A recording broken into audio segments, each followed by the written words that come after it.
সনাতন ধর্মের কেউ যদি দাদু সঙ্গে তিলক সভা করে আর পিছন দিকে শিখা রেখে, শিখা তো চৈতন্যের প্রকাশ, অনেকে বলে চৈতন্য রেখেছে।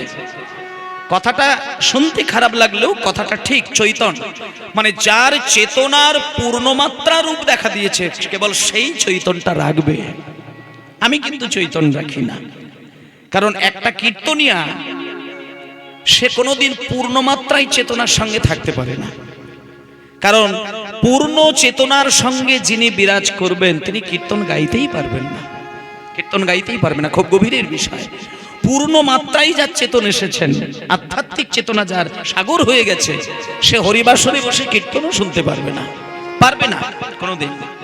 কারণ এই যে রঙ্গতামাশার কীর্তন, এখানে একজন পরিপূর্ণ সাধক কোনোদিন এক মিনিট বসে থাকতে পারবে না। কারণ পরিপূর্ণ চৈতন্যের সাগর যিনি হবেন, তিনি একবার শুধু কৃষ্ণ বলবেন, কাঁদতে কাঁদতে জ্ঞান হারিয়ে যাবে।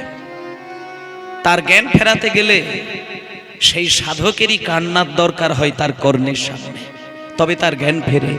চৈতন্য মহাপ্রভু যখন হা কৃষ্ণ বলতে বলতে বলতে বলতে বুক চাপড়ে পাথরের উপরে পড়ে যায়, তখন অদ্বৈত ঠাকুর শুধু কাছে গিয়ে বলে, অদ্বৈত ঠাকুর কাছে গিয়ে বলে, নিমাই, এ জগতে সবাই তোর এই রূপটা দেখতে পারলেও আমি কিন্তু তোর রূপটা দেখতে পারি না, কারণ আমি তোকে নামিয়ে নিয়ে এসেছি।